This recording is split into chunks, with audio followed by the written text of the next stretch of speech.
আজকে ফখরুল সাহেব আরো একটা কথা আজকে সাক্ষাৎকারে প্রথম আলোতে দেখলাম, তিনি সাংবাদিকরা প্রশ্ন করেছিল যে আপনারা এই জুলাই আন্দোলনে, কোটা বিরোধী আন্দোলনে আপনারা সমর্থন দিয়েছিলেন না কেন, সেই আন্দোলনে ছিলেন না কেন? তো তিনি উত্তরে বলেছেন যে আমরা ছাত্রদের কোটা বিরোধী আন্দোলনে ছিলাম না এই জন্যে, তাহলে তারা প্রশ্ন করবে যে আপনারা কেন এই আন্দোলন। আমার বিষয়টা বুঝতে পারছেন? যে ছাত্ররা প্রশ্ন করবে যে আপনারা কেন এই আন্দোলনে।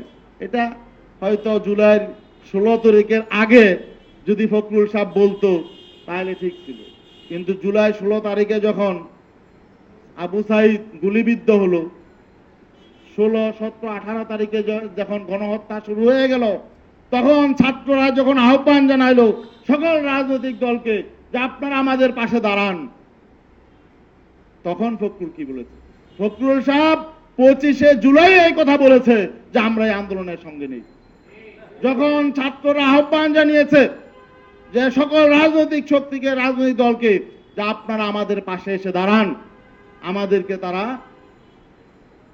ধ্বংস করে ফেলছে, আমাদের উপর নির্যাতন চালাচ্ছে, জুলুম চালাচ্ছে, তখনও তো ফখরুল সাহেব আপনি বলেছেন আমরা এই আন্দোলনের সঙ্গে নাই। তাহলে আপনি আজকে যে বলছেন ছাত্ররা হয়তো বলতো আপনারা কেন এই আন্দোলনে, এটা তো আপনার জবাবটা সঠিক নয়।